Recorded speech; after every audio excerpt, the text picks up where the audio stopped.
The cat-camel stretch, also known as the cat-cow stretch, is often the first one that I recommend to people, and of all the stretches that I give, I think it's the most essential, and luckily it's also one of the easiest. It's real low-hanging fruit that gives you a huge amount of benefit for very little time and very little effort. The reason why it's so important is because of what happens to your spine overnight. So throughout the night, fluid from the rest of the body drains towards the spine and enters the intervertebral discs. Now these are the soft structures between the bones of your spine that act to cushion it.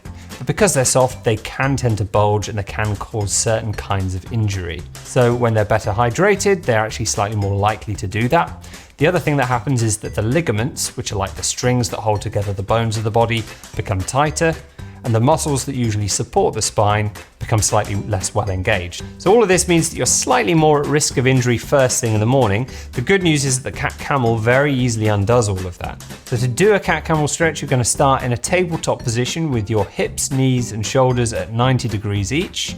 You're going to raise your lower back up and let your head drop down. And then you're going to do the opposite movement, bringing the head up and letting the lower back come down into extension. And then once you've got those two movements right, you just keep going from one to the other, nice and smoothly at about this speed. And you're just going to do that for about 30 to 60 seconds, which will give you plenty of benefit. There are a few mistakes that people often make with this one that are worth looking out for. So the first one is bending at the elbows. So you should really keep your arms completely straight. The other mistake is swaying forwards at the pelvis. So you should really keep your hips, your knees, your shoulders completely fixed in space. The only thing that's going to be moving is the spine.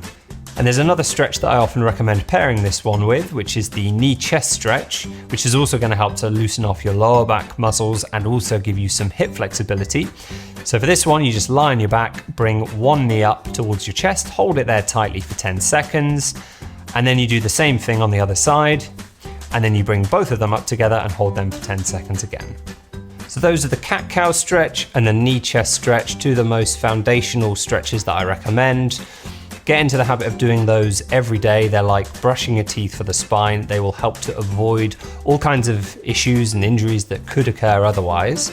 Like anything, it's not going to necessarily give you instant results. It is something that you're going to have to stick at for a while before you notice a change.